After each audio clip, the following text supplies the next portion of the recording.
کافی فاصلے پر ایک شخص رائفل سنبھالے متجسس نگاہوں سے چاروں طرف دیکھ رہا تھا۔ پھر اچانک اس نے مجھے دیکھ لیا اور دوسرے ہی لمحے رائفل سنبھالے میری طرف لپکا۔ رائفل کے آگے لگی ہوئی سنگین دھوپ میں چمک رہی تھی۔ رائفل یا تو خالی ہو چکی تھی یا پھر بدحواسی میں فائر کرنے کے بجائے مجھے وہ سنگین کا نشانہ بنانا چاہتا تھا۔ وہ جیسے میرے قریب پہنچا، میں نے جھٹکے سے اپنے آپ کو فضا میں بلند کیا اور اس پر حملہ کر دیا۔ اس نے سنگین سے مجھ پر وار کرنے کی کوشش کی، لیکن میں صاف بچ گیا اور دوسرے ہی لمحے میں نے عقب سے اس کا نرخرا پکڑ لیا۔ رائفل اب بھی اس کے ہاتھ میں تھی، لیکن میں نے اس کی گردن دبائی ہوئی تھی اور پوری قوت صرف کر رہا تھا۔ وہ پلٹ نہیں سکا۔ زینوکا کہاں ہے؟ میں نے گھبراتی ہوئی آواز میں سوال کیا، لیکن اس نے جواب دینے کی بجائے ایک بار پھر حملہ کرنے کی کوشش کی۔ میں نے پھرتی سے اس کی رائفل پر ہاتھ ڈال دیا۔ رائفل اب بھی اس کے ہاتھ میں تھی، لیکن میں نے اس کی گردن دبائی ہوئی تھی اور پوری قوت صرف کر رہا تھا۔ وہ پلٹ نہیں سکا۔ زینوکا کہاں ہے؟ میں نے گھبرائی ہوئی آواز میں سوال کیا، لیکن اس نے جواب دینے کی بجائے ایک بار پھر حملہ کرنے کی کوشش کی۔ میں نے پھرتی سے اس کی رائفل پر ہاتھ ڈال دیا۔ اب ہم دونوں میں رائفل کے لیے کشمکش ہونے لگی۔ میری کوشش تھی کہ رائفل کا رخ آسمان کی جانب رہے۔ پھر میں نے اس کے گھٹنے پر ایک زوردار ضرب لگائی اور وہ پلپلا اٹھا، مگر رائفل پر اس کی گرفت ڈھیلی نہیں ہوئی تھی۔ ہم دونوں لڑکھڑاتے ہوئے نیچے گر گئے۔ نیچے گرتے ہی مجھے رائفل پر دونوں ہاتھ جمانے کا موقع مل گیا۔ سنگین اس کے نرخرے کو چھو رہی تھی۔ میں نے ایک بار پھر خرا کر زینوکا کے بارے میں پوچھا۔ وہ رائفل چھوڑ چکا تھا، لیکن وہ میری بات کا جواب دینے کی بجائے اس نے چاقو نکال لیا۔ میں ایک لمحے میں ہوشیار ہو چکا تھا۔ اس کو حملے کا موقع دینے سے پہلے ہی میں نے رائفل پر دونوں ہاتھوں کا دباؤ بڑھا دیا اور سنگین اس کے نرخرے کو کاٹتے ہوئے اس کے اندر گھس گئی۔ خون کا فوارہ بہہ نکلا تھا۔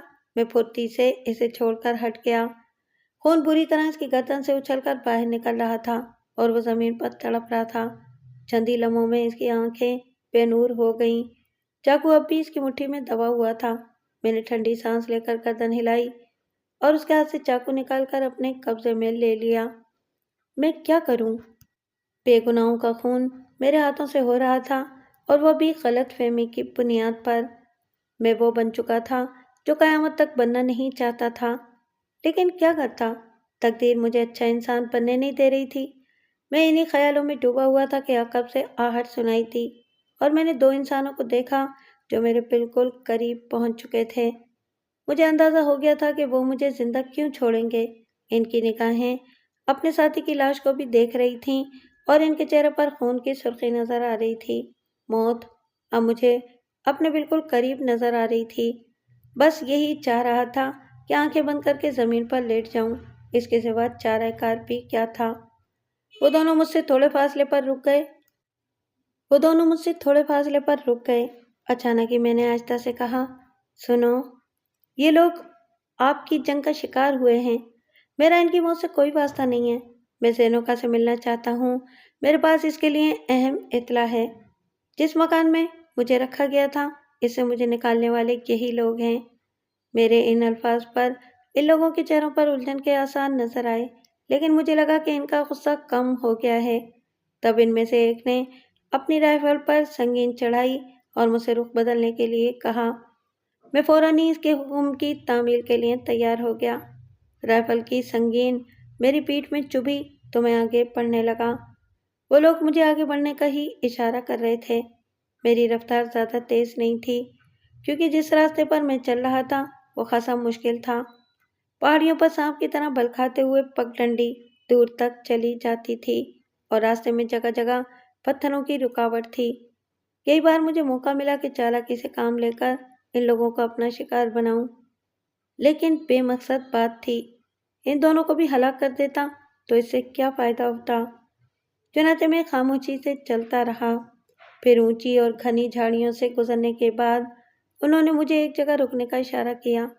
یہاں بھی چٹانیں گھنی جھاڑیوں سے ڈھکی ہوئی تھیں اور انہی جھاڑیوں کے پیچھے اس غار کا دہانہ تھا جس میں سرنگ کافی دور تک چلی گئی تھی۔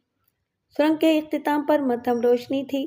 میرے دونوں محافظوں میں سے ایک اسی دیوار سے ٹیک لگائے کھڑا رہا۔ تقریباً 10 منٹ کے بعد وہ واپس آیا اور مجھے آگے پڑھنا پڑا۔ غار میں ایک ہلکی سی گونج سنائی دے رہی تھی جس سے اندازہ ہوتا تھا کہ روشنی کے لیے جنریٹر استعمال کیا جا رہا ہے۔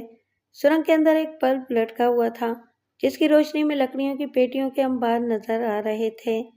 پھر میری نگاہ زینوکا پر پڑی جو ایک میز کے پیچھے بیٹھی غار کے دہانے کی جانب دیکھ رہی تھی۔ میز کے سامنے پہنچ گیا۔ وہ چند لمحے مجھے گھورتی رہی، پھر اس نے کہا، تمہارا خیال ہے کہ تم چالاکی سے کام لے کر مجھے شکست دے دو گے؟ لیکن ایسا نہیں ہوگا میری جان، ایسا نہیں ہوگا۔ بے شک وہ لوگ میرے قبضے سے نکل گئے، لیکن میں بہت جلد دوبارہ انہیں گرفتار کر لوں گی اور اس کے بعد انہیں رہا کرانے والا کوئی نہ ہوگا۔ تم ایسا ضرور کرنا رینوکا، لیکن میرے سلسلے میں تم غلط فہمی کا شکار ہو۔ میں نے تمہیں اصل فائل ہی دیا تھا۔ البتہ میں تمہیں ایک بات بتانا چاہتا ہوں۔ کیا؟ میں نہیں مانتا کہ اس شخص سے تمہارا کوئی تعلق ہے جس نے اپنا نام ایڈی گراڈو بتایا تھا۔ اگر تمہارا کوئی بہت ہی قابل اعتماد آدمی ہے تو ٹھیک ہے، ورنہ فائل کا نقلی ہونا میری بدقسمتی ہی قرار دیا جا سکتا ہے۔ میں صرف ایک اشارہ کروں گا کہ تم اسے بھی نگاہ میں رکھو تو میرے خیال میں نہ صرف تمہارے لیے بلکہ میرے لیے بھی بہتر ہوگا۔ زینوکا میرے ان الفاظ پر چونک پڑی، پھر اس نے تعجب سے پوچھا، لیکن تم ایڈی گراڈو کے بارے میں کیا کہنا چاہتے ہو؟ یہ وہی شخص ہے جس نے فائل کے اصلی ہونے کی تصدیق کی تھی اور اس کے بعد آپ نے مجھے رہائی کا پروانہ جاری کیا تھا۔ کیا یہ ممکن نہیں ہو سکتا کہ اس شخص کی نیت بدل گئی ہو؟ ممکن ہے کہ فائل اس نے خود تبدیل کی ہو۔ بہرحال میں تو اس وقت آپ کے رحم و کرم پر ہوں۔ میرے ان الفاظ نے اس پر خاطر خواہ اثر کیا۔ دوسرے لمحے وہ کھڑی ہو گئی، اس نے گھنٹی بجائی اور وہ دونوں آدمی اندر آ گئے۔ فوراً ایڈی گراڈو کو چیک کرو، وہ کہاں ہے؟ مجھے چند منٹ کے اندر اندر اس کے بارے میں اطلاع درکار ہے۔ وہ لوگ باہر نکل گئے۔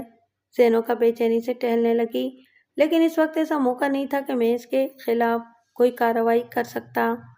وہ دونوں آدمی جو مجھے یہاں لے کر آئے تھے غار کے دہانے پر جمے ہوئے تھے اور ان کے جوتوں کی آہٹ مجھے صاف سنائی دے رہی تھی۔ اس کے اشارے پر میں ایک کرسی پر بیٹھ گیا۔ 5 منٹ کے بعد انہی لوگوں میں سے ایک شخص اندر داخل ہوا اور اس کے چہرے پر وحشت طاری ہو گئی تھی۔ ایڈی گراڈو کا کہیں پتہ نہیں چل رہا، بلکہ اطلاع ملی ہے کہ وہ اپنا سامان اٹھا کر وہاں سے لے گئے ہیں۔ اوہ، چاروں طرف آدمی لگا دو، اسے گرفتار کرو، نکل کر جانا نہیں چاہیے۔ وہ مجھے دھوکہ دے کر گیا ہے۔ جاؤ، سب لوگ اس کی تلاش میں جاؤ۔ ایڈی گراڈو، تو نے یہ اگر سب کچھ کیا ہے تو تم نے نہ صرف اپنی بلکہ اپنے خاندان کی تقدیر بھی سیاہ کر لی ہے۔ بچ نہیں سکو گے تم۔ ہاں، نہیں بچ سکو گے۔ پھر اچانک وہ مجھے گھورنے لگی، اور اگر تم نے یہ غلط اطلاع دی ہے تو تم بھی نقصان اٹھاؤ گے۔ حالانکہ زینوکا، یہ بات ظاہر ہو چکی ہے کہ گراڈو نے آپ کو دھوکہ دیا ہے۔ اس کے باوجود اگر آپ مجھے دھمکی دے کر خود کو پرسکون محسوس کرتی ہیں تو آپ کی مرضی ہے۔ زینوکا مجھ پر پہرا لگا کر باہر چلی گئی اور میں سوچنے لگا کہ اب مجھے کیا کرنا چاہیے۔ میں نے ایک تکا لگایا تھا جو کام کر گیا تھا۔ ممکن ہے کہ ایڈی گراڈو انہیں کسی جگہ سے دستیاب ہو جائے، پھر اس کے بعد کیا ہوگا یہ تو بعد میں دیکھا جائے گا۔ میں نے اچانک زور سے آواز لگائی، سنو، تم جو کوئی بھی ہو اندر آؤ۔ ایک شخص اندر داخل ہو گیا، لیکن میں اس کا استقبال کرنے کے لیے تیار تھا۔ میری ٹھوکر اس کے پیٹ پر پڑی اور وہ تکلیف کی شدت سے دوہرا ہو گیا۔ میں نے جلدی سے رائفل سنبھالنے کی کوشش کی، لیکن جبڑے پر لگنے والی دوسری ٹھوکر نے اسے پلٹ دیا۔ یہ ٹھوکر اتنی زور سے لگی تھی کہ اس کا جبڑا ٹوٹ گیا اور منہ سے خون کی دھار بہنے لگی۔ اس نے 2-3 بار ہاتھ پاؤں مارے اور اس کے بعد وہ بے ہوش ہو گیا۔ میں دوسرے آدمی کا منتظر تھا، لیکن پتہ نہیں وہ کیوں اندر نہیں آیا تھا، جبکہ اس شخص کی چیخ و پکار بھی سنائی دی تھی۔ بہرحال میں نے برق رفتاری سے فرش پر پڑی ہوئی رائفل اٹھائی اور غار سے باہر نکل آیا۔ سرنگ سنسان پڑی ہوئی تھی۔ زیادہ فاصلہ طے نہیں کیا تھا کہ پیچھے سے قدموں کی آوازیں سنائی دیں اور میں تاریکی میں ایک دیوار کے ساتھ چپک کر کھڑا ہو گیا۔ پھر ایک انسانی حوالہ دکھائی دیا، یہ زینو کا ہی تھی۔ میں نے سانس روک لی اور اس کے قریب آنے کا انتظار کرنے لگا، لیکن وہ چالاک تھی۔ جو ہی میں نے رائفل کا کندہ اس کے سر پر مارنے کی کوشش کی، اس نے انتہائی تیزی سے گھوم کر پھرتی سے میرے گھٹنے پر اس زور سے ٹھوکر رسید کی کہ میں کرا کر رہ گئی۔ بے وقوف کے بچے، کیا تم یہ سمجھتے تھے کہ میں اتنی ہی پاگل ہوں؟ اس کے حلق سے غراہٹ نکلی۔ میں نے خود کو سنبھال کر اس پر رائفل کی سنگین سے حملہ کر دیا، لیکن وہ مارشل آرٹ کی بہترین ماہر تھی، کیونکہ اس کے بغیر انتہائی پھرتی کا مظاہرہ ممکن نہیں ہے۔ اس نے میرا وار بچایا اور اس کے ساتھ ہی اچھل کر مجھ پر فلائنگ کک لگانی چاہی۔ میں نے سنبھلنے کے لیے جگہ بدلی، لیکن ٹھوکر میرے ہاتھ پر لگی۔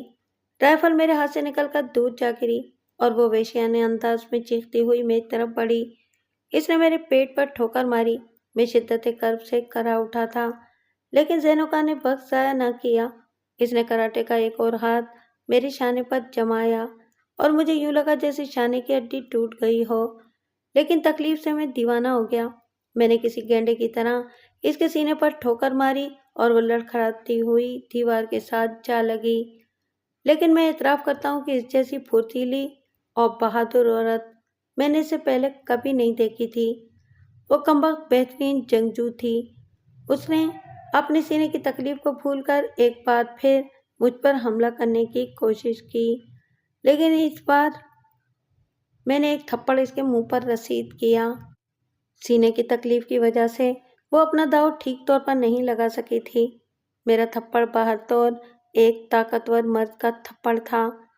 چنانچہ ایک بار پھر وہ پیچھے ہٹ کر دیوار سے ٹکرائی اور اب میں نے اسے موقع نہیں دیا اور اس پر پل پڑا۔ میں نے دوسرا گھوسا اس کی ناک پر رسید کیا۔ اس کی ناک سے خون کی دھار بہہ نکلی۔ وہ تکلیف سے کراہنے لگی تھی، لیکن اس نے فوراً ہی اپنی انگلیوں سے میری گردن کو دبوچ لیا۔ اس میں اب بھی اتنا دمخم باقی تھا کہ اگر میں ایک لمحے کے لیے بھی ڈھیلا پڑ جاتا تو وہ مجھے ٹھکانے لگا سکتی تھی، لیکن میں نے یہ بھول کر کہ وہ عورت ہے، اس سے باقاعدہ مقابلہ شروع کر دیا۔ میں نے اس کے بال پکڑ کر اس کا سر دیوار سے مارنے کی کوشش کی، لیکن اس نے اپنا گھٹنا اوپر اٹھا لیا۔ اس نے مجھے زور سے دھکا دیا اور میں نیچے جا پڑا۔ اس کی ٹھوکر ایک بار پھر میری پسلیوں پر پڑی تھی، لیکن جو ہی اس نے دوبارہ ٹھوکر مارنے کی کوشش کی تو میں نے اس کا پاؤں پکڑ کر موڑ دیا اور وہ منہ کے بل گری۔ اس کے بعد اس نے مجھ سے مقابلہ نہیں کیا، لیکن پھرتی سے اٹھ کر سرنگ کے اندرونی حصے میں دوڑنے لگی۔ میں دیوانوں کی طرح اس کے پیچھے دوڑا۔ اگر وہ بچ جاتی تو میرے لیے بچنا مشکل ہو جاتا۔ وہ مجھ سے چند گز کے فاصلے پر دوڑ رہی تھی اور پھر وہ غار کے دہانے پر اندر داخل ہو گئی۔ اس کا رخ اپنی میز کی طرف تھا، لیکن میز پر پہنچنے سے پہلے ہی میں نے اس پر چھلانگ لگا دی اور پوری طرح اس پر چھا گیا۔ اس نے مجھے اپنی پشت پر لاد کر پٹکنے کی کوشش کی، لیکن یہ اس کے لیے آسان نہ ہوا۔ میں نے ایک بار پھر اس کا سر میز پر دے مارا، لیکن مجھے یہ اندازہ نہیں تھا کہ اس کا سر میز کے بالکل کونے پر پڑے گا۔ چٹاک کی آواز آئی اور اس کی پیشانی کی ہڈی ٹوٹ گئی۔ دماغ میں چوٹ لگی تھی۔ اس کے دونوں ہاتھ میز پر پھیلے رہ گئے اور جب میں نے اس کے خون میں ڈوبے ہوئے چہرے کا رخ اپنی جانب کیا تو اس کی آنکھیں پھٹی کی پھٹی تھیں اور اس بات کی گواہ تھیں کہ وہ یہ دنیا چھوڑ چکی ہے۔ اچانک ہی میرے دل میں اپنے لیے نفرت سی پیدا ہو گئی۔ یہ کیا کر رہا ہوں میں؟ ایک اور زندگی میرے ہاتھوں ختم ہو گئی۔ کیوں؟ آخر کیوں؟ لیکن یہ کیوں خود میرے سوال کا جواب تھی۔ اگر میں اسے نہ مارتا تو یہ مجھے مار ڈالتی۔ یقیناً ایسا ہی ہوتا۔ گویا میں بے قصور ہوں۔ بیکار ہے، سب کچھ بیکار ہے، بے مقصد، بے فائدہ۔ میں سرنگ میں دوڑنے لگا اور سرنگ سے باہر نکل آیا۔ سامنے ہی ویرانہ پھیلا ہوا تھا۔ میں آگے بڑھتا رہا، پتہ نہیں یہ جزیرہ تھا بھی یا نہیں۔ پھر مجھے ایک بلند جگہ نظر آئی اور میں اس پر پہنچ کر چاروں طرف نظریں دوڑانے لگا۔ مجھے ایک سڑک نظر آئی اور میں نے اس طرف جانے کا فیصلہ کر لیا۔ سڑک زیادہ دور نہیں تھی، اس پر ہلکی ٹریفک چل رہی تھی۔ میں سڑک کے کنارے پر کھڑا ہو گیا۔ کچھ ہی لمحوں کے بعد مجھے ایک کمپنی کا ٹرک نظر آیا۔ میں نے اسے روکا تو وہ رک گیا۔ ڈرائیور نے کھڑکی سے گردن باہر نکال کر مجھے دیکھا تو میں نے اسے درخواست کی کہ مجھے کسی آبادی میں اتار دے۔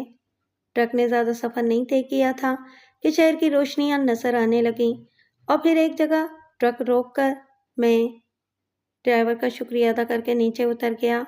میں نے اسے پہچان لیا۔ اس کے بعد ہوٹل کے علاوہ اور کہاں کا رخ کر سکتا تھا، لیکن یہ ہوٹل اب میرے لیے بہت خطرناک تھا، کیونکہ زینوکا کے آدمی مجھے یہیں تلاش کریں گے۔ چنانچہ ضروری سامان سمیٹ کر میں ہوٹل سے باہر نکل آیا۔ البتہ اس بار میں نے ایک اعلیٰ درجے کے ہوٹل کا انتخاب کیا تھا۔ ہوٹل بہت مہنگا تھا، لیکن بے حد شاندار تھا۔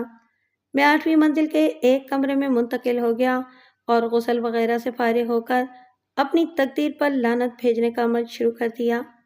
کافی دیر گزرنے کے بعد طبیعت پر بیزاری سوار ہوئی تو غسل وغیرہ کر کے ایک عمدہ سوٹ پہنا اور باہر نکل آیا۔ ہوٹل شاندار تھا اور یہاں جینٹری نظر آ رہی تھی۔ میں نے بھی اپنی میز سنبھال لی اور کرسی پر بیٹھ کر طائرانہ نگاہوں سے ماحول پر اور یہاں موجود انسانوں کا جائزہ لینے لگا۔ لیکن حالات میرا پیچھا کہاں چھوڑتے۔ میری نگاہ ایک جوڑے پر پڑی۔ اگر میرا اندازہ غلط نہیں تھا تو یہ وہی دونوں افراد تھے جنہیں میں نے زینوکا کی کیس سے آزادی دلائی تھی۔ مجھ سے زیادہ سرفرے معلوم ہوتے ہیں۔ دشمن کی کیس سے نکلنے کے باوجود وہ اس طرح آزادی سے کسی ہوٹل میں بیٹھے ہوئے ہیں، یہ بات بہت ہی حیرت انگیز تھی۔ کہیں وہ مجھے دیکھ کر پہچان نہ لیں۔ اس تصور سے میں نے رخ تبدیل کرنے کی کوشش کی، لیکن دیر ہو چکی تھی۔ محمد خاتون کی نگاہیں بہت تیز تھیں۔ انہوں نے مجھے دیکھ لیا تھا، چنانچہ وہ پھرتی سے اپنی جگہ سے اٹھ گئی تھیں۔ غالباً انہوں نے محمد شخص سے میرے بارے میں کچھ بھی نہیں کہا تھا۔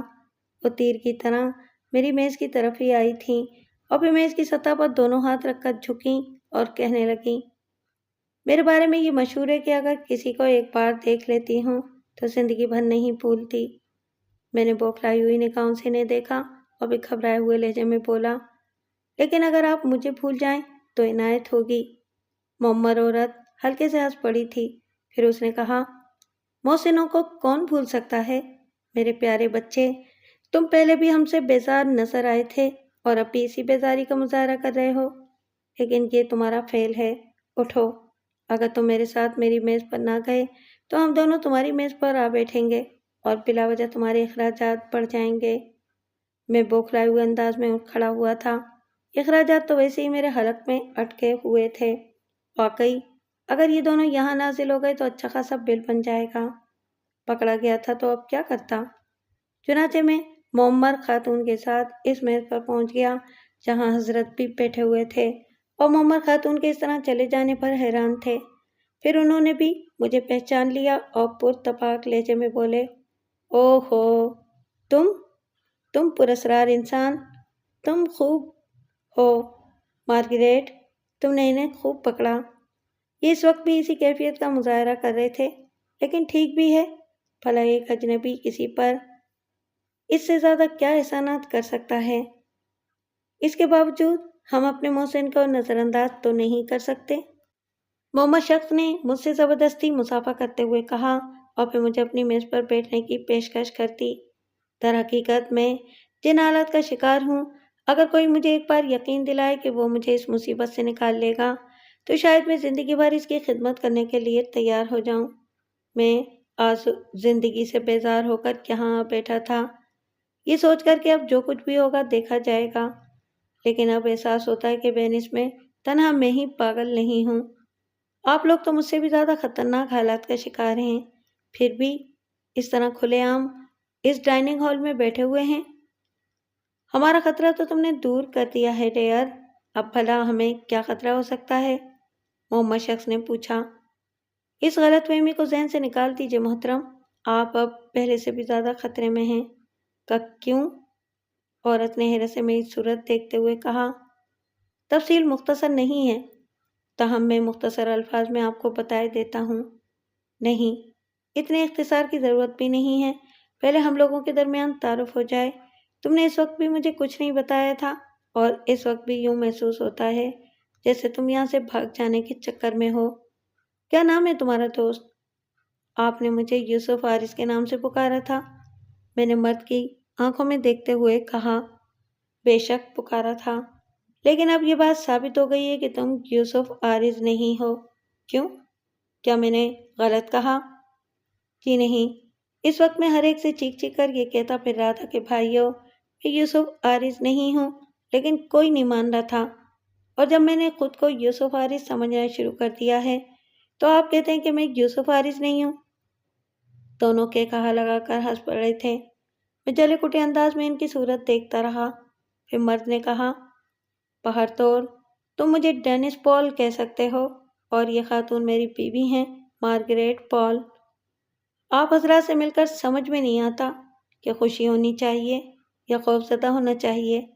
بہر طور اخلاقاً میں یہی کہوں گا کہ آپ سے مل کر بڑی خوشی ہوئی، اور ہم سچے دل سے یہ بات کہہ رہے ہیں کہ تم سے دوبارہ ملاقات ہمارے لیے انتہائی خوشی کا باعث ہوگی، اور یقیناً اب مسز پال اتنی بد اخلاق نہیں ہیں کہ تمہیں اپنی رہائش گاہ پر مدعو نہ کریں۔ رہائش گاہ؟ کیا آپ لوگ وینس میں رہتے ہیں؟ میں نے سوال کیا۔ فی الحال وینس ہی میں ہیں، لیکن بہت جلد یہاں سے چلے جائیں گے۔ تب مسٹر ڈینس پال، آپ کے لیے یہ اطلاع باعث دلچسپ ہوگی کہ جن لوگوں نے آپ کو قیدی بنایا تھا وہ دوبارہ آپ کی تلاش میں بھٹک رہے ہیں۔ یہ بات تم کیسے کہہ سکتے ہو؟ ڈینس پال نے سنجیدگی سے پوچھا۔ اس لیے کہ انہوں نے مجھے دوبارہ گرفتار کر لیا تھا۔ آپ کو پتہ شاید انہیں معلوم نہیں ہو سکا تھا، چنانچہ میں تنہا ہی ان کے چنگل میں جا پھنسا تھا۔ اوہ، پھر اس کے بعد تمہیں رہائی کس طرح حاصل ہوئی، اور انہیں دوبارہ تمہاری ضرورت کیوں پیش آئی؟ آپ بہت پرسکون ہیں۔ میرا خیال ہے کہ آپ کو یہاں سے نکلنے کی کوئی جلدی نہیں ہے، اور دوبارہ گرفتار ہونے کا بھی کوئی خدشہ نہیں ہے۔ نہیں، یہ بات نہیں ہے۔ دراصل ہمارا خیال تھا کہ ابھی کچھ عرصے تک وہ لوگ ہماری طرف متوجہ نہیں ہو سکیں گے۔ چند اہم امور تھے جن کی وجہ سے ہم یہاں رکے ہوئے تھے، لیکن تمہارا انکشاف واقعی خطرناک حیثیت رکھتا ہے۔ تم یہ بتاؤ کہ تم ان کے چنگل سے کس طرح فرار ہوئے؟ جس طرح بھی نکلا، یہ ایک لمبی داستان ہے، لیکن یوں سمجھ لیجئے کہ میری زندگی مسلسل خطرے میں ہے۔ کیا آپ کسی ایڈی گراڈو نامی شخص کو جانتے ہیں؟ یہ اسی گروہ یا افراد کا ایک ساتھی ہے جنہوں نے آپ کو اور مجھے قید کیا تھا، اور یہ خطرناک شخص ہماری تلاش میں نکل پڑا ہے۔ میرا خیال ہے ڈینس، ہم سے غلطی ہوئی ہے۔ حالات ابھی ہمارے موافق نہیں ہیں، ہماری سوچ غلط بھی تو ہو سکتی ہے۔ مسز پال نے کہا، ہاں، اس میں کوئی شک نہیں ہے، میں مانتی ہوں۔ کیا خیال ہے یوسف عارض؟ میرا مطلب ہے کہ آپ کا جو بھی نام ہو، کیا آپ ہمارے ساتھ چلنا پسند کریں گے؟ میں نے تعجب سے کہا، ہاں، مگر آپ؟ اور کہاں؟ ہماری رہائش گاہ پر، بشرطے کہ آپ ہم پر بھروسہ کر سکیں۔ میں چند لمحات سوچتا رہا، اور پھر میں نے کہا، اسی ہوٹل کے ایک کمرے میں میرا قیام ہے، اور بلا شبہ میں اس جگہ کو اپنے لیے مخدوش سمجھتا ہوں، لیکن آپ لوگ ایک بات پر یقین کرو ڈیئر، کہ ہمارے ذریعے تمہیں کوئی نقصان نہیں پہنچے گا۔ میں تمہیں اپنی ٹھیک پوزیشن سے آگاہ کر دوں گی۔ اس کے بعد اگر تم میرے ساتھ قیام نہ کرنے کا ارادہ رکھو گے تو مجھے کوئی اعتراض نہیں ہوگا۔ ویسے بھی ہمیں تمہارا شکریہ ادا کرنا تھا، اور اس کے لیے ہماری خواہش تھی کہ کاش ایک بار تم سے ملاقات ہو جائے۔ میں تھوڑی دیر تک سوچتا رہا۔ زینو کا میرے ہاتھوں قتل ہو گئی تھی، لیکن اس کے ساتھ ایڈی گراڈو کی تلاش میں نکلے ہوئے تھے۔ ہر چند کہ میں نے وقتی طور پر زینوکا کو ایڈی گراڈو کے فرار کی اطلاع دے کر چکر میں ڈال دیا تھا، اور اس نے اپنے آدمیوں کو ایڈی گراڈو کی تلاش میں دوڑا بھی دیا تھا۔ یہ بھی اتفاق تھا کہ ایڈی گراڈو اپنے ٹھکانوں پر نہیں ملا تھا۔ البتہ ظاہر ہے یہ ممکن نہیں تھا کہ ایڈی گراڈو انہیں مل ہی نہ سکے۔ وہ لوگ اس جگہ واپس جائیں گے جہاں زینوکا موجود تھی۔ زینوکا کے قتل کا علم ہوگا تو وہ لوگ اس کے علاوہ اور کیا سوچیں گے کہ میں نے اسے قتل کیا اور فرار ہو گیا۔ کسی ایک شخص کو استنبول میں تلاش کرنا بلا شبہ آسان کام نہیں تھا، لیکن جس قسم کے وہ لوگ تھے، اس سے یہ اندازہ لگایا جا سکتا تھا کہ وہ پورا وینس چھان ماریں گے، اور ممکن ہے کہ مجھ تک پہنچ ہی جائیں۔ ہاں، اگر یہ بوڑھا جوڑا واقعی میرا احسان مند ہے، جیسا کہ اسے ہونا بھی چاہیے تھا، تو ممکن ہے کہ مجھے اس سے کچھ مدد مل جائے۔ چنانچہ میں نے صرف ایک لمحہ غور کر کے ان کے ساتھ جانے کا فیصلہ کر لیا۔ کم از کم یہ اندازہ ضرور تھا کہ یہ لوگ میرے دشمن نہیں ہو سکتے۔ میں نے جب اس بات پر آمادگی کا اظہار کیا تو مسٹر ڈینس پال نے مسز مارگریٹ سے کہا، میرا خیال ہے کہ ہمیں اٹھ جانا چاہیے، اب زیادہ دیر یہاں رکنا مناسب نہیں ہوگا۔ مسٹر، کم سے کم اپنا نام تو بتا دو تاکہ تمہیں تمہارے اصل نام سے مخاطب کرنے میں آسانی ہو۔ آپ مجھے شامی کہہ سکتے ہیں۔ اوکے، بوڑھے نے کہا۔ ہوٹل کا کمرہ چھوڑنے کے سلسلے میں مختصر سی کارروائی ہوئی اور اس کے بعد میں مسٹر ڈینس پال اور مسز پال کے ساتھ باہر نکل آیا۔ باہر ایک لمبی سی خوبصورت کار ڈرائیور سمیت موجود تھی جو ہمیں لے کر چل پڑی۔ میں خاموشی سے مسٹر اور مسز پال کے ساتھ پچھلی نشست پر بیٹھا ہوا تھا۔ راستہ زیادہ طویل نہیں تھا۔ تھوڑی دیر کے بعد کار ایک خوبصورت رہائش گاہ میں داخل ہو گئی اور وہاں ان دونوں نے بڑی خوش اخلاقی سے مجھے اندر چلنے کے لیے کہا۔ عمارت زیادہ وسیع نہیں تھی لیکن خوبصورت طرز تعمیر کا نمونہ تھی۔ وہ لوگ مجھے لیے ہوئے ایک کمرے میں پہنچ گئے۔ عمارت میں شاید 2-3 ملازمین کے علاوہ اور کوئی نہیں تھا۔ چنانچہ مسز پال نے عمارت کے ایک گوشے میں ایک چھوٹے سے کمرے کا دروازہ کھول کر اندر داخل ہوتے ہوئے کہا، فی الحال تمہارے قیام کے لیے یہ کمرہ تمہیں پیش کیا جا سکتا ہے۔ ویسے ہم بہت مختصر وقت کے لیے یہاں رکیں گے، اس کے بعد ہمیں چلنا ہے۔ پروگرام یہ تھا کہ ہم ہوٹل ہی میں ڈنر کریں گے، لیکن تم نے جو انکشاف کیا ہے اس کے بعد ہمارا وہاں رکنا مناسب نہیں تھا۔ میں اپنے کسی ملازم کو بھیج کر کھانا یہیں منگوا لیتی ہوں۔ تم نے کھانا تو نہیں کھایا ہوگا؟ نہیں، میں نے جواب دیا۔ مسز پال مجھے کمرے میں چھوڑ کر چلی گئی۔ کمرہ بہت مختصر اور آرام دہ تھا اور ملحے کا باتھ روم بھی تھا۔ باہر تو اور میرے لیے یہ گوشہ پرسکون تھا، تو اس کے علاوہ اور کیا چاہیے تھا؟ میں کرسی پر بیٹھ کر حالات پر غور کرنے لگا۔ یہ دونوں کون تھے؟ بظاہر یوں محسوس ہوتا ہے کہ جیسے اچھی شخصیت کے مالک ہوں، لیکن میرے لیے یہ کیا ثابت ہوں گے؟ مجھے کوئی اندازہ نہیں تھا۔ میں یہ بھی نہیں جانتا تھا کہ یہ دونوں ان خطرناک لوگوں کی قید میں کیوں تھے۔ فائل کی کیا حیثیت تھی؟ باہر تو یہ تمام سوالات میرے ذہن میں ضرور مچلے تھے، لیکن میری تو حیثیت ہی مسخ ہو کر رہ گئی تھی۔ واقعات اس طرح پے در پہ پیش آ رہے تھے میری زندگی میں کہ کسی بھی ایک واقعے کے بارے میں سوچنا عجیب سا لگتا تھا۔ اس دوران کیا کیا ہنگامہ خیزیاں نہیں ہوئی تھیں۔ ہر جگہ میرے دشمن آن کی آن میں بڑھ جاتے تھے اور اس کے بعد میرے لیے زندگی گزارنا دوبھر ہو جاتا تھا۔ ان لوگوں کے بارے میں کچھ نہیں جانتا تھا کہ وہاں کیوں قید کیے گئے تھے۔ میں خواہ ہی اس چکر میں پھنس گیا تھا اور اس کی وجہ بھی مجھے معلوم تھی، لیکن تقدیر کے فیصلے انسان کی مرضی کے مطابق نہیں ہوتے۔ میں لاکھ کوشش کرتا رہوں لیکن جو کچھ ہونا ہے ہو کر رہے گا۔ یہاں آنے کو بھی میں بہت زیادہ نقصان دہ نہیں سمجھتا تھا۔ ظاہر ہے آنا ہی تھا اور اس کے بعد جو کچھ ہوگا وہ بھی تقدیر ہی میں لکھا ہوگا، چنانچہ پریشانی کا شکار کیوں ہوا جائے۔ تقریباً آدھے گھنٹے کے بعد مسز پال پھر مجھے بلانے کے لیے آئیں اور انہوں نے مجھے بتایا کہ کھانا لگوا دیا گیا ہے۔ چنانچہ میں ایک معزز مہمان کی حیثیت سے ڈائننگ ہال میں پہنچا۔ مسٹر پال نے مجھ سے درخواست کی اور ہم کھانے میں مصروف ہو گئے۔ اس دوران کوئی گفتگو نہیں ہوئی تھی سوائے مہمان نوازی کے۔ باہر تو اور میں ان لوگوں کا مہمان تھا۔ کھانے کے بعد ہم ڈائننگ روم سے باہر نکل آئے۔ طے یہ کیا گیا کہ عمارت کے عقبی حصے کے چھوٹے سے لان میں کافی پی جائے گی۔ مسز پال نے اس دوران 3 بار کلائی پر بندھی گھڑی میں وقت دیکھا تھا۔ غالباً انہیں کسی کا انتظار تھا۔ پھر وہ مجھ سے بولے، مسٹر شامی، آپ کے بارے میں ہمیں کچھ نہیں معلوم کہ آپ کس طرح ان لوگوں کے جال میں پھنس گئے تھے اور کیسے انہوں نے آپ کو یوسف حارث سمجھ لیا۔ میرے بارے میں آپ کو جان کر کوئی خوشی نہیں ہوگی مسٹر پال۔ اس کے علاوہ میں آپ کو جو کہانی سناؤں گا اسے سن کر زیادہ سے زیادہ آپ یہی تصور کریں گے کہ میں کوئی کہانی نویس ہوں جو فوری طور پر آپ کو کوئی کہانی گھڑ کر سنا رہا ہے۔ آپ کی شخصیت ہمارے لیے باعث دلچسپی ہے۔ میری خواہش ہے کہ میں آپ کے بارے میں کچھ جانوں۔ ویسے بھی آپ نے نادانستہ طور پر ہی ہم پر احسان کیا ہے۔ ابھی مسٹر پال اتنا ہی کہہ پائے تھے کہ کسی کار کے ہارن کی آواز سنائی دی اور انہوں نے مسز پال سے کہا، اوہ، دیکھو شاید وہ آ گیا ہے۔ مسز پال اپنی جگہ سے اٹھ گئیں اور عمارت کے گرد گھوم کر سامنے والے حصے میں پہنچ گئیں۔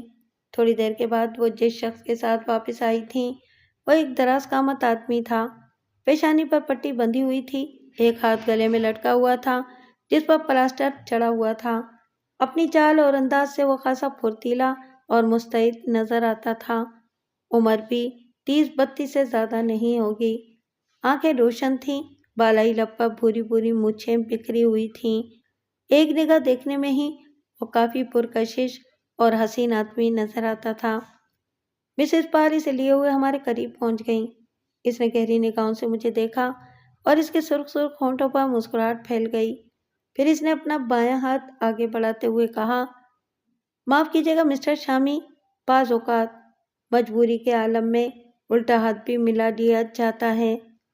آپ اسی پر اکتفا کیجیے کیونکہ میرا سیدھا ہاتھ شدید زخمی ہے۔ میں نے مسکراتے ہوئے اسے ہاتھ ملایا، لیکن یہ نہیں جان سکا تھا کہ وہ کون ہے۔ البتہ اس شخص نے مجھے میرے نام ہی سے پکارا تھا، جس کا مطلب تھا کہ میرا اسے تعارف کرا دیا گیا ہے۔ میں نے مسٹر پال کی طرف سوالیہ نگاہوں سے دیکھا تو مسٹر پال مسکرا کر بولے، مسٹر یوسف حارث۔ میں نے تھوڑی سی گردن خم کی، لیکن دوسرے ہی لمحے اچھل پڑا اور نوجوان کی صورت دیکھنے لگا۔ کیا نام بتایا آپ نے؟ میں یوسف حارث ہوں مسٹر شامی، طراز قامت شخص نے کہا، اور میرا منہ حیرت سے کھل گیا۔ نوجوان شرارت آمیز نظروں سے مجھے دیکھتا ہوا کرسی پر بیٹھ گیا۔ پھر اس نے آہستہ سے کہا، میرے ہی دھوکے میں آپ کو ان لوگوں کی قید میں جانا پڑا تھا، لیکن بات میری سمجھ میں بالکل نہیں آ سکی۔ آخر ان لوگوں کو آپ پر شبہ کیوں ہوا؟ یہ پہلا موقع ہے کہ میری صورت آپ کی صورت سے نہیں مل رہی مسٹر یوسف حارث، ورنہ عموماً ایسا ہی ہوتا ہے۔ میں سمجھ نہیں سکا۔ مسٹر یوسف حارث نے بدستور مجھے دیکھتے ہوئے کہا، سمجھانے کے لیے وہی کہانی دہرانی پڑے گی جس کے لیے مسٹر پال سے معذرت کر چکا ہوں۔ ویسے کیا وہ لوگ آپ کو پہچانتے نہیں تھے؟ ہاں، ان میں سے کوئی میرا صورت آشنا نہیں تھا۔ کاش ایسا ہوتا تو شاید اس بار میں بچ جاتا۔ میں نے ایک ٹھنڈی سانس لے کر کہا، میں ابھی نہیں سمجھ سکا، براہ کرم کچھ تو بتائیے۔ یوسف حارث نے کہا، کچھ نہیں بھائی، بس یہاں کی حسین راتوں کی بات نکلی تھی، اور چونکہ اس وقت رات نہیں ہوئی تھی چنانچہ میں نے شام کا تذکرہ کر دیا اور کہا کہ شام بھی حسین ہوتی ہے۔ یوسف حارث کا گرجدار کہکہا فضا میں گونج اٹھا تھا۔ اس نے بے تحاشا ہنستے ہوئے کہا، بعض اوقات رسمی گفتگو بھی عذاب بن جاتی ہے۔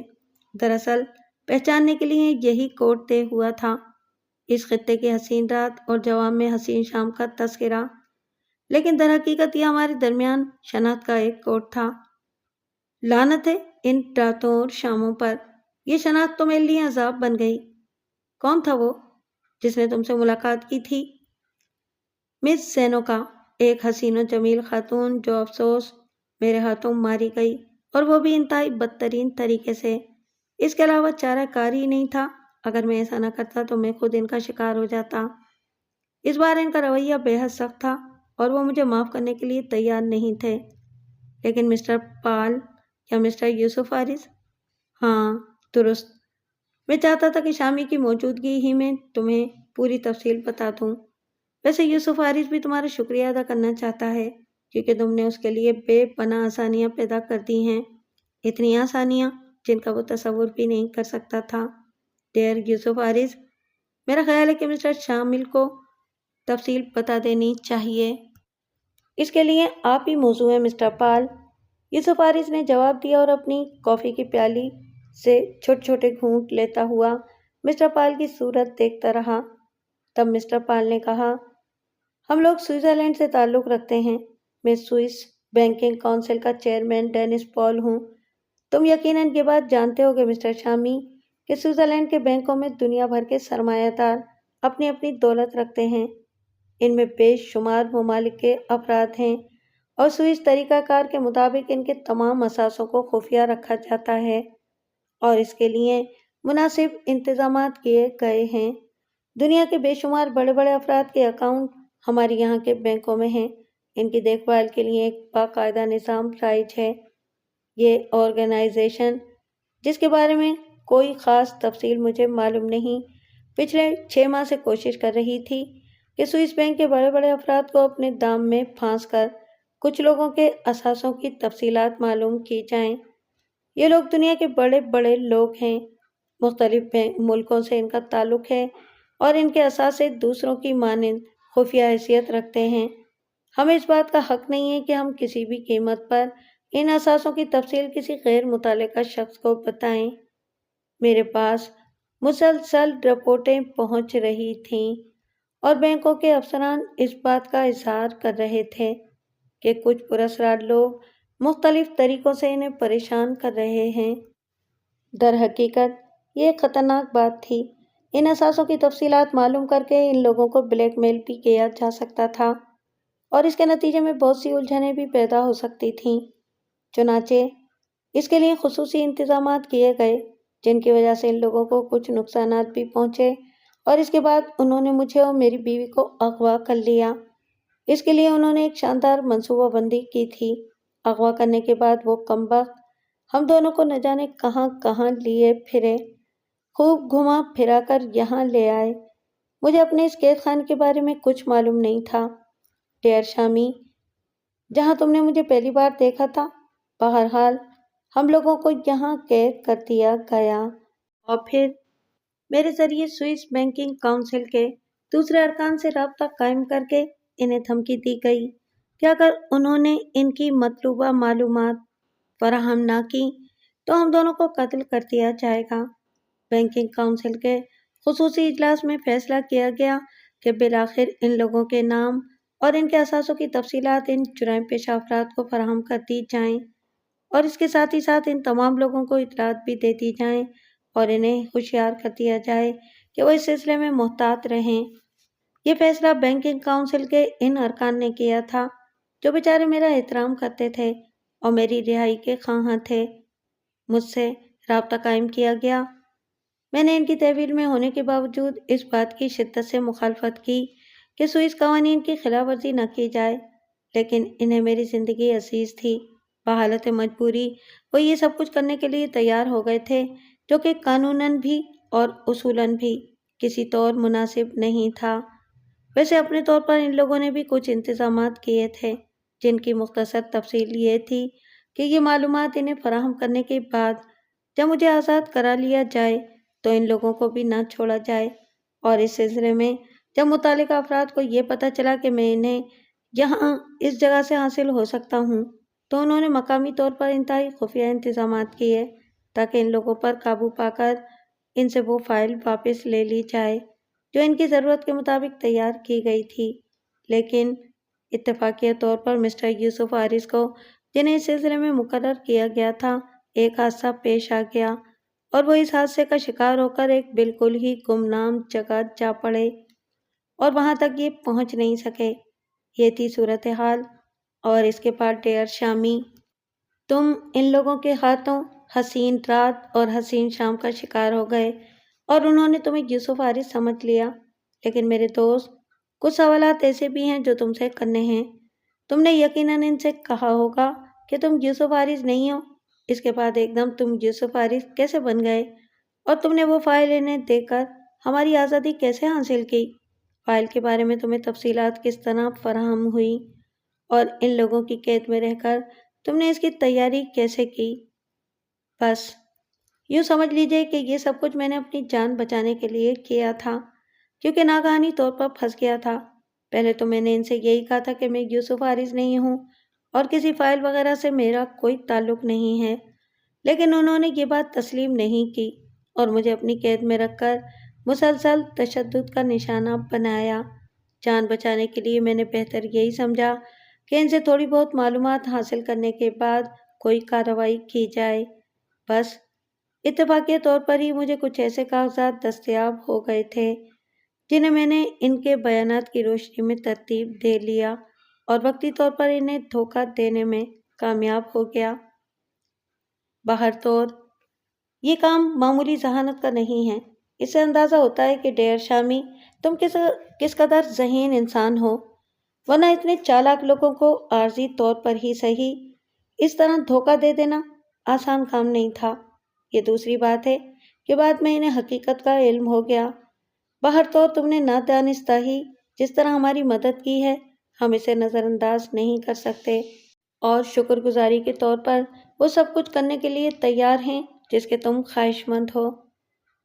محترم مسٹر پال، جیسا کہ میں نے آپ کو مختصراً بتایا کہ میں صرف ایک سیاح ہوں اور سیاحت میری زندگی ہے، لیکن اس زندگی میں ایک عجیب و غریب چیز شامل ہے، وہ یہ کہ نادانستہ طور پر ہی صحیح، میں ہر جگہ کسی نہ کسی مصیبت کا شکار ہو جاتا ہوں۔ یہاں کچھ اور نہیں تھا تو وہ ایک رنگین رات ہی میری گردن میں پھانسی کا پھندا بن گئی۔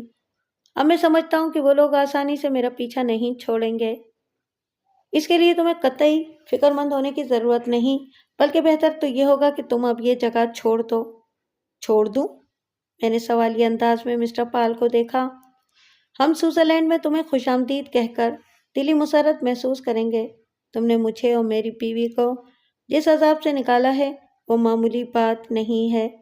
ان کا تشدد برداشت کرنا پڑا ہے تمہیں، اور پھر سب سے بڑی بات تو یہ کہ تم نے ہماری ایک ایسی مشکل حل کی ہے جس کے لیے ہم زبردست جد و جہد کر رہے تھے، چنانچہ ہمارے لیے قابل احترام ہو۔ میں تمہیں اپنے ساتھ سوئٹزرلینڈ چلنے کی پیشکش کرتا ہوں، مسٹر پال نے کہا۔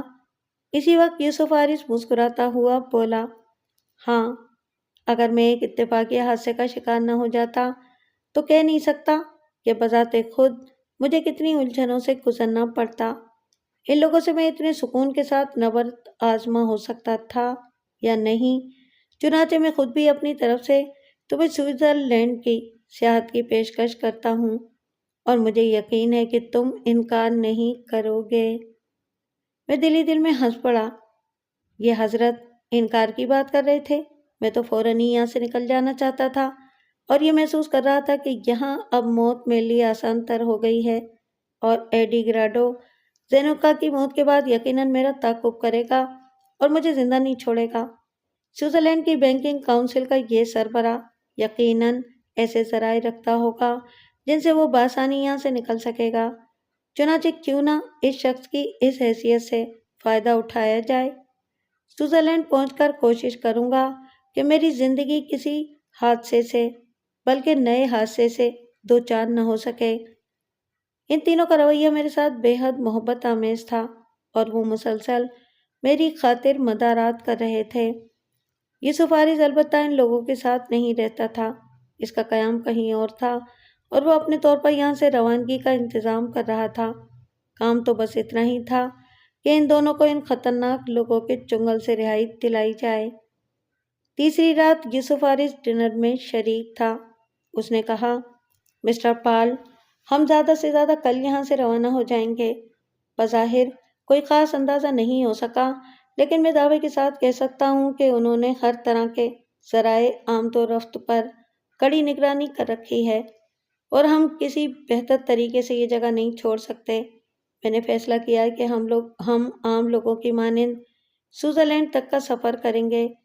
وہ لوگ آپ کی شخصیت کو مد نظر رکھتے ہوئے یہ سوچ بھی نہیں سکتے کہ آپ حکومت کا سہارا لیے بغیر اپنے طور پر یہاں سے نکلنے کی کوشش کریں گے۔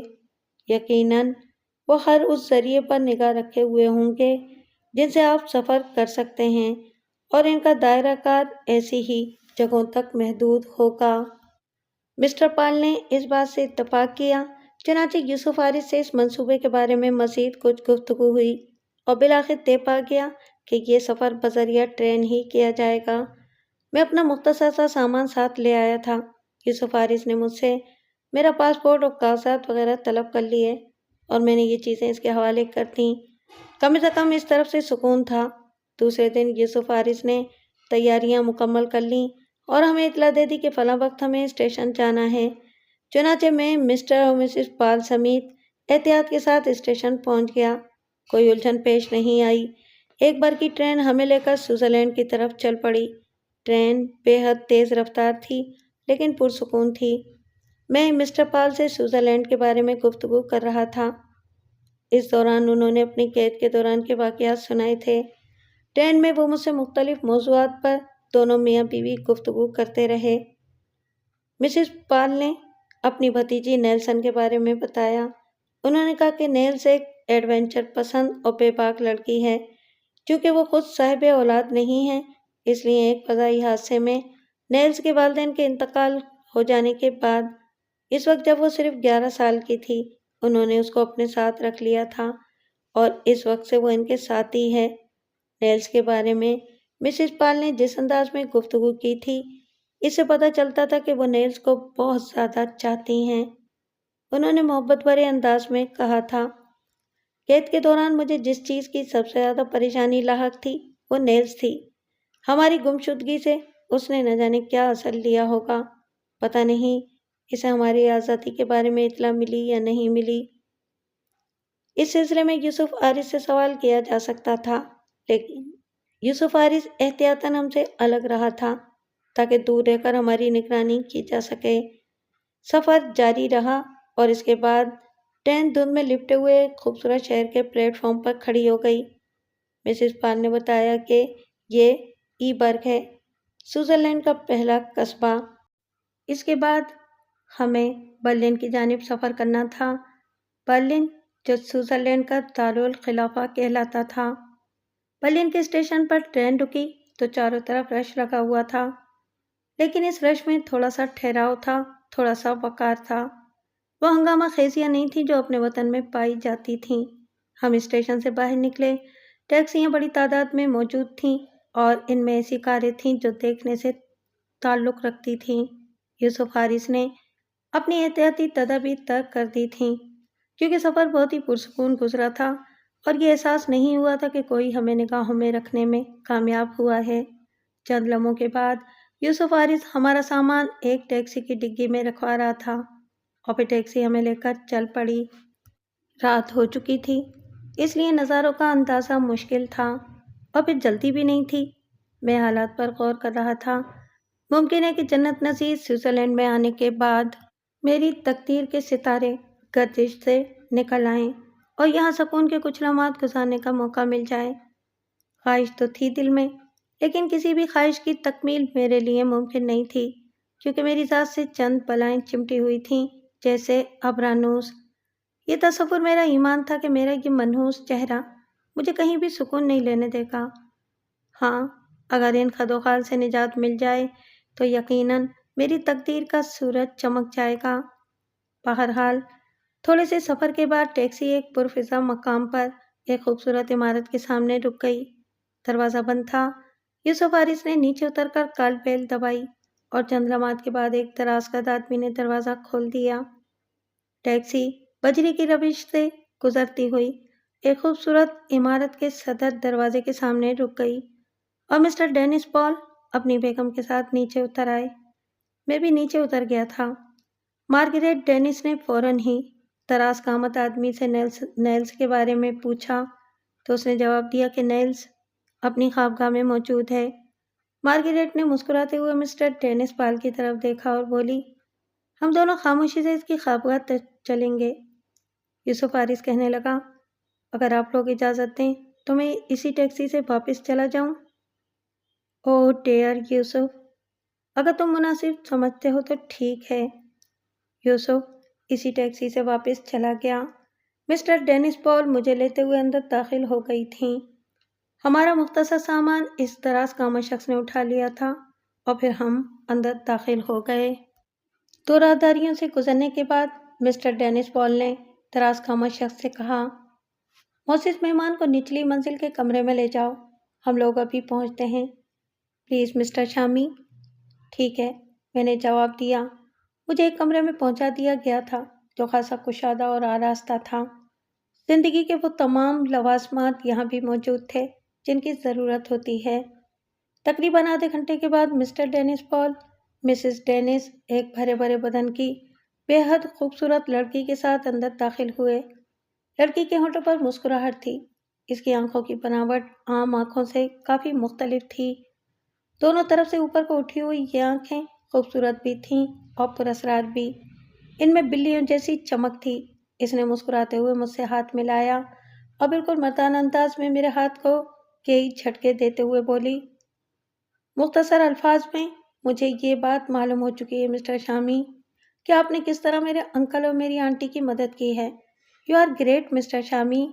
میں آپ کو اپنی رہائش گاہ پر خوش آمدید کہتی ہوں اور آپ کی طرف دوستی کا ہاتھ بڑھاتی ہوں۔ شکریہ مس نیلز، میں نے مختصراً کہا۔ اس کے بعد مسٹر ڈینس پال نے مجھے ڈنر کی پیشکش کی۔ ڈنر ٹیبل پر ہم چاروں کے علاوہ اور کوئی نہیں تھا۔ نیلز مجھ سے میرے بارے میں گفتگو کرتی رہی۔ وہ سیاحت کی بے حد شوقین معلوم ہوتی تھی۔ ہنستے ہوئے اس نے مجھ سے سوال کیا کہ میں نے اس وقت کیا محسوس کیا تھا جب دفعتنی مجھے یوسف آرز کہہ کر پکارا گیا تھا۔ لیکن آپ نے اتنی ذہانت سے وہ فائل کیسے ترتیب دی؟ بس یوں سمجھیے کہ جان بچانے کا تصور ذہن میں تھا، میں نے کہا، اور نیلز ہنس پڑی۔ وہ بات بات پر ہنسنے کی عادی تھی۔ ڈنر ٹیبل سے اٹھ کر ہم لان میں آ گئے، جہاں تھوڑی دیر چہل قدمی کی گئی، اور اس کے بعد مسٹر ڈینس پال نے نیلز سے کہا، مسٹر شامی اب تمہارے مہمان ہیں نیلز، لیکن براہ کرم انہیں اپنے ایڈونچر سے محفوظ رکھنا اور کسی خطرے میں مت ڈال دینا۔ میں تو کل صبح سے بے حد مصروف ہو جاؤں گا۔ ان کی تمام ذمہ داریاں تمہیں ہی سنبھالنی ہیں۔ مارگریٹ کافی تھکن محسوس کر رہی ہے، چنانچہ میرا خیال ہے کہ اسے چند روز کے لیے اسپتال میں داخل کرا دیا جائے تاکہ وہ فٹ ہو جائے۔ اوکے انکل، آپ مسٹر شامی کی تو فکر ہی نہ کریں۔ ایسے شاندار آدمی کو میں سوئٹزرلینڈ کی ایک ایک چیز دکھاتے ہوئے فخر محسوس کروں گی۔ بس آپ مطمئن رہیں۔ مسٹر ڈینس پال اور مسز ڈینس اپنی خوابگاہ میں چلے گئے۔ نیلز مجھے میرے بیڈ روم میں چھوڑنے آئی تھی، لیکن وہ بے تکلفی سے اندر گھس آئی تھی اور اطمینان سے کرسی کھسیٹ کر بیٹھ گئی۔ کہنے لگی، کیوں نہ تھوڑی دیر تم سے گفتگو کر لی جائے؟ میں نے جواب دیا، ضرور مس نیلز۔ وہ لوگ معمولی تو نہیں ہوتے جو کسی اتنی بڑی آرگنائزیشن کو، جو سوئٹزرلینڈ کی معزز ترین ہستی کو اغوا کرنے کی صلاحیت رکھتی ہو، بے وقوف بنا دیں۔ تمہاری زندگی میں ایسے بہت سے واقعات آئے ہوں گے، کیا تم مجھے ان کے بارے میں بتانا پسند کرو گے؟ تفصیل پھر کبھی صحیح مس نیلز، لیکن یہ حقیقت ہے کہ میری زندگی میں نہ چاہنے کے باوجود بھی ایسے لوگ عموماً داخل ہوتے رہے ہیں۔ تم نے ان سے فائٹ بھی کی ہوگی۔ ویسے تمہارے اپنے ملک میں تمہارے کیا مشاغل تھے؟ میرے ذہن میں اپنا ملک آ گیا جہاں میری زندگی میں بہت دلچسپیاں تھیں۔ کوئی خاص نہیں مس نیلز، میں درمیانے گھرانے کا آدمی ہوں۔ بہت زیادہ دولت نہیں تھی میرے پاس، لیکن سیاحت کا شوق مجھے میرے وطن سے نکال لایا، اور اس کے بعد میں نے آوارہ گردی کرنا شروع کر دی۔ میں نے بات بنائی، کون کون سے ملک دیکھ چکے ہو؟ ابھی زیادہ نہیں، ایران، ترکی اور آخر میں وینس، جہاں یہ واقعات پیش آئے۔ اب میری نئی منزل سوئٹزرلینڈ ہے۔ Good, very good. میں تمہیں برلن ہی نہیں بلکہ اطراف کے علاقے بھی دکھاؤں گی۔ مجھے لمبی ڈرائیونگ کا شوق ہے اور خطرناک ترین حالات میں زندگی بسر کرنے میں لطف آتا ہے۔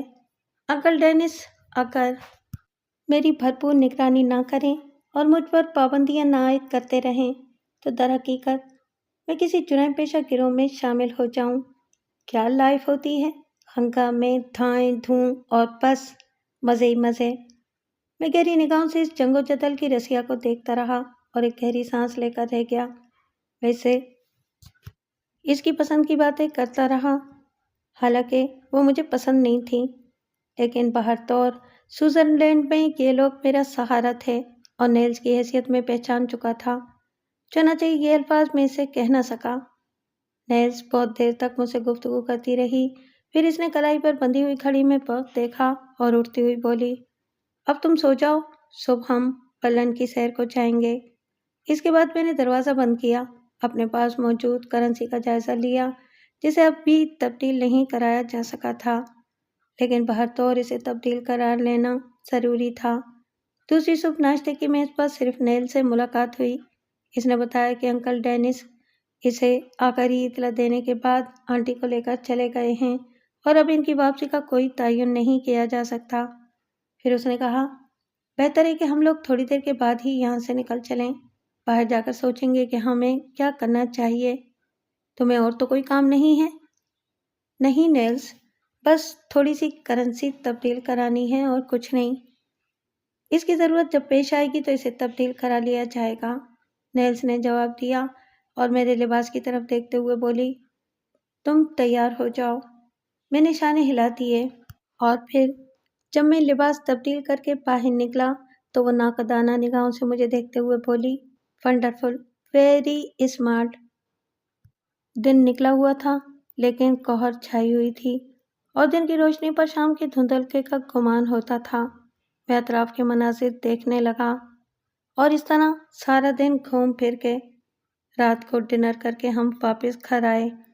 واپس رہائش گاہ پر پہنچے تو نہ تو مسٹر ڈینس موجود تھے اور نہ ہی میڈم مارگریٹ ڈینس، یہاں صرف نیلس تھی۔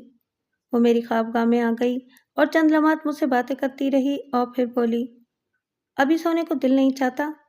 میں آتی ہوں، ذرا لباس تبدیل کر لوں۔ وہ چلی گئی۔ میں اس کی بے تکلفی کے بارے میں سوچنے لگا۔ باہر تو ایک اچھا خاصا دن گزرا تھا۔ نیلس واپس آئی تو ایک چھوٹی سی خوبصورت نازک ٹرالی ساتھ دھکیلتی ہوئی لائی تھی۔ ٹرالی پر بہت ہی نفیس ڈیزائن کی چند خوبصورت شیشیاں رکھی ہوئی تھیں اور پھر نیلس اطمینان سے ٹرالی صوفے کے قریب لے کر بیٹھ گئی۔ پھر اس نے چھوٹے چھوٹے گلاسوں میں شیشے کے مختلف رنگ کے سیال انڈیلے اور انہیں مکس کرنے کے بعد ایک گلاس میں ایک طرف بڑھا دیا۔ یہ لو، لطف آ جائے گا۔ یہ شراب ہے مس نیلس، تم اسے آب حیات کہہ سکتے ہو۔ میں نے کہا، یہ میں نہیں پی سکتا، میں شراب نہیں پیتا۔